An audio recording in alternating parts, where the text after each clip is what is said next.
Late last December, Lisa Vreman saw a press release in her local paper. A new library would be opening in Morrisburg, South Dundas, the next town over.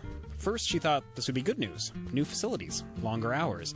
Until she reached the end of the announcement. It would happen at the expense of her own library. The Williamsburg Library is set to be merged with the Morrisburg branch. There's no date set for the closure, and some members of the community hope to keep it that way. Lisa Vreman is one Williamsburg resident hoping to save the public library. She's with us now on the phone. Hi there, Lisa. Hello there. When you heard that the branch was going to be closed, what went through your head? My first thought was kind of anger, why would they want to close our library? It's very well used. We have lots of families, lots of seniors who come to our library on a regular basis, and so I don't understand why they would want to close it. Nobody really gave a reason why. Can you just let me know how often you use the library? We go there 2 or 3 times a week. So is that, when you say the library is used often, can you describe that for me? I just because people's assumption will be hearing this, if they've never been there, right, will be, it's probably underused. Right. Well, it's open Tuesday, Wednesday, Thursday in the evenings, and Saturdays from 10 to 1. And when you go in, you'll see families there with their little kids and getting books for school, getting books for read for fun. There's several seniors who come there every Saturday morning. It's like a little club. They all get together and have a visit, meet your neighbors, find out what's new in town. But anyway, to find out how well used it is, the best source would be to look at the library website. The statistics themselves tell us that per hour, Williamsburg circulates more books than almost any other branch in SD&G. I think it was 14 books an hour that it averaged the last few months. 14 books an hour? Pardon? 14 books an hour? Yes. And in a small town like that, that's a pretty good number. On either side of us, we have Morrisburg and Winchester, which are much larger towns. They both have libraries that are open about twice as many hours as our library is. And they don't circulate nearly as much per hour as we do. So if it does close and moves to Morrisburg, what kind of effect do you think that's going to have on the community? Well, a lot of people are quite upset about it. There are some in town here who don't drive, who don't go to Morrisburg for groceries. They go north because they work in Ottawa or Winchester or other places north of here. And we had a meeting actually on Thursday of last week with the library board to discuss this, and the Chesterville Library was packed. The chairs were full. There was not even standing room left with people in there to let them know, we're not happy with this decision.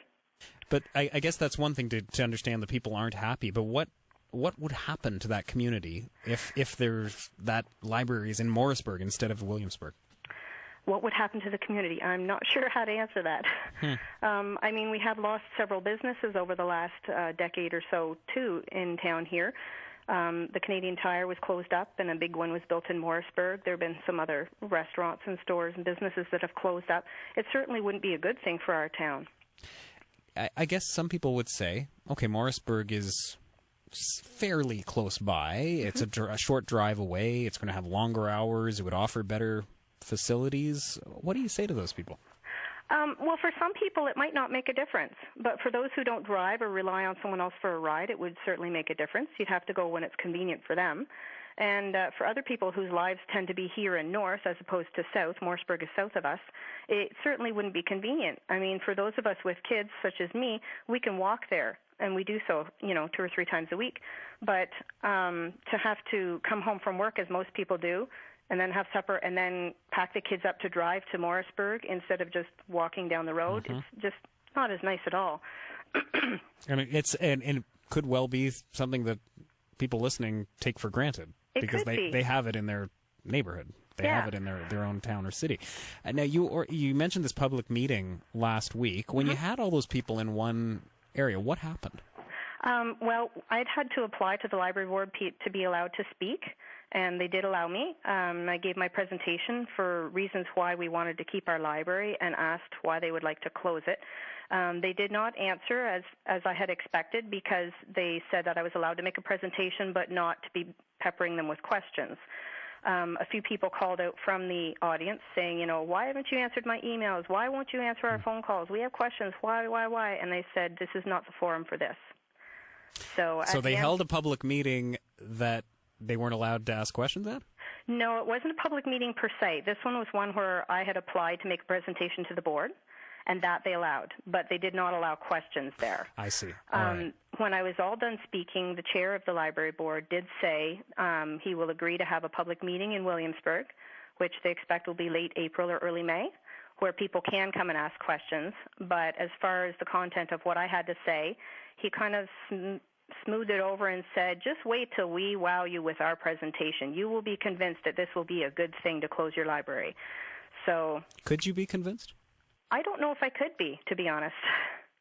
I just wonder, is there anything they could offer you where you'd say, okay, in that case, it's an okay thing to do?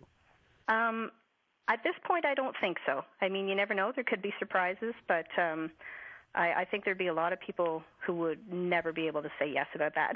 But is it a done deal? This is the part I'm just trying to understand, Lisa. Is this for sure going ahead? I don't think it is a done deal. At one point, like when it was first announced, they were saying this is the way that it is. Now, our township offices here in Williamsburg are planning to be moved into a new building in Morrisburg that's being renovated. There's no date been given for that yet, but it's expected that the library was supposed to close around that time whenever they move, in which case the township office building here in Williamsburg would be empty. So we've asked different members of Township Council on South Dundas, what is going on with the building? Is it for sale? Has it been sold? And the responses that I've received said there are no plans for the building, there is no buyer for the building, so we don't see why they have to go. Nobody seems to know why this decision has been made. So you think you still have a chance to save it then? I certainly do. It's worth fighting for. It's a wonderful place full of wonderful people, and it's done so much good for the community. My own family has benefited greatly from it. My kids all have a love to read, and can't wait to go there every time. Lisa Vreman, we'll stay in touch. We'd love to hear what happens next. Thanks for being with us today. Thank you very much. It's Lisa Vreman in Williamsburg. She's part of an effort to keep the library there from closing. You can check out their Facebook page. Save the Williamsburg Library Branch is the title of that Facebook page. Late last December, Lisa Vreman saw a press release in her local paper, a new library